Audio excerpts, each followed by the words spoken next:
If your biggest worry is the sky falling and not sanitation, nutrition, getting murdered on the way home or being beaten, you live a very nice life. Hey guys, welcome back to my channel. I hope you guys are good. Guys, today we're going to be reacting to Charlie Kirk drops mic answering popular leftist question. Guys, let's get right down to this. So I'm in a crisis communication class at my college, and we were asked to come up with solutions for like the population control and whether, we want to feed more people or whatever. Well, one of my peers said that the solution should be that the U.S. should pay about $3 million a year for contraceptives, for the world's contraceptives. My question is, how do we get the average student to realize that that money doesn't just come from the government? It's not magic. It's So I'll do you one better. So taxpayer. the premise of your class is that we have too many people. And we don't have one of the things. Yeah, I reject the premise. We need more. We need more children, not less children. Our country's on the verge of a population collapse. And so here's one piece of advice I'll give you for everyone in the room. As soon as you're talking about how we're going to pay for something, we've already lost the debate. First, you should say, why should we pay for that nonsense at all? And by the way, we shouldn't fund contraceptive. We shouldn't fund any of that garbage. But back to what you're saying. So this is basically you're being taught earth worship. Okay?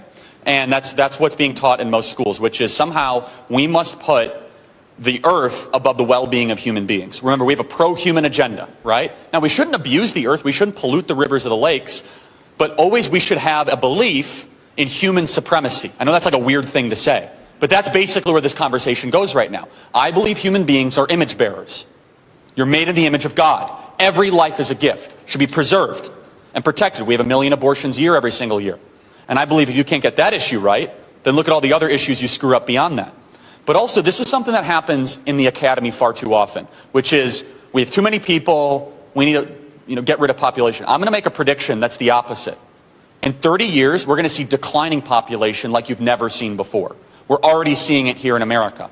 So in the last year, you have a lot of people at home, people spending time locked down. You'd say, oh, birth rate's going to go up. It's a dramatic decrease like we've never seen before. Why? Half economic, right? It's expensive to have kids. People say, I'll have one of each, like they're picking out a Toyota or something, right? The other is that if you don't believe that children are necessary to be fruitful and multiply, to replicate your values and replicate yourself, why have children?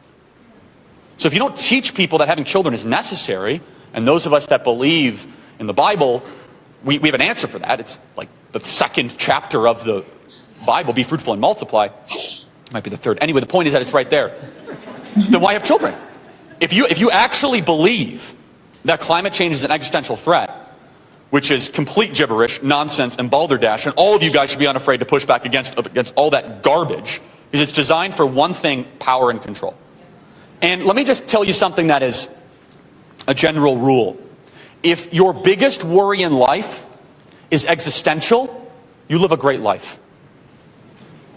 If your biggest worry is the sky falling and not sanitation, nutrition, getting murdered on the way home or being beaten, you live a very nice life. You do.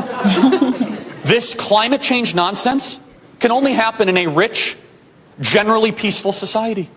This doesn't. You think that the people in the slums of India who have to worry, the 300 million that don't have access every single day to functioning toilets, you think that they're worried about the sky falling? Or maybe that they want a coal-fired power plant to be able to have a hospital or a school. And so I guess the final point I'll make on this, which is so important, is reject the premise. The premise of that whole thing is that more people, population increasing, much reduce people. I don't agree with that at all whatsoever.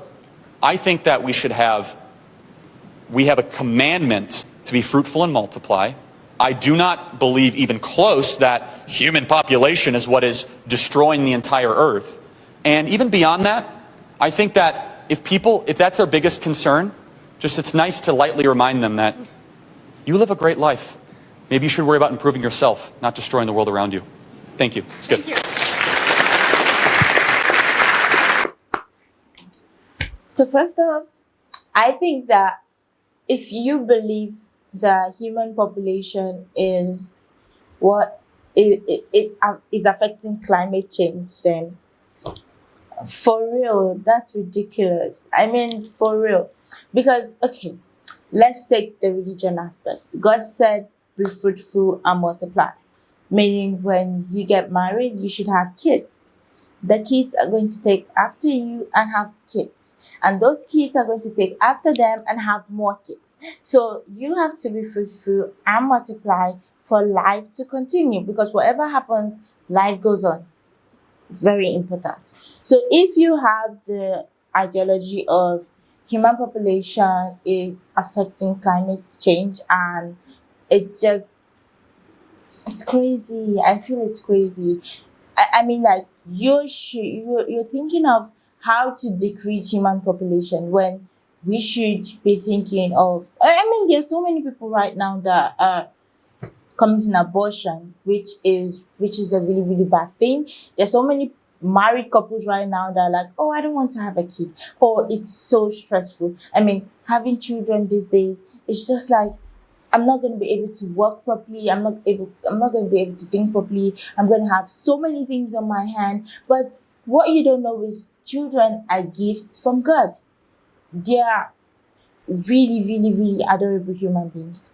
I mean, I have had to take care of, my friends' kids, my aunt's kids, and like, they're sweet human beings that I'm like, when I get married, I can't wait to have my own child.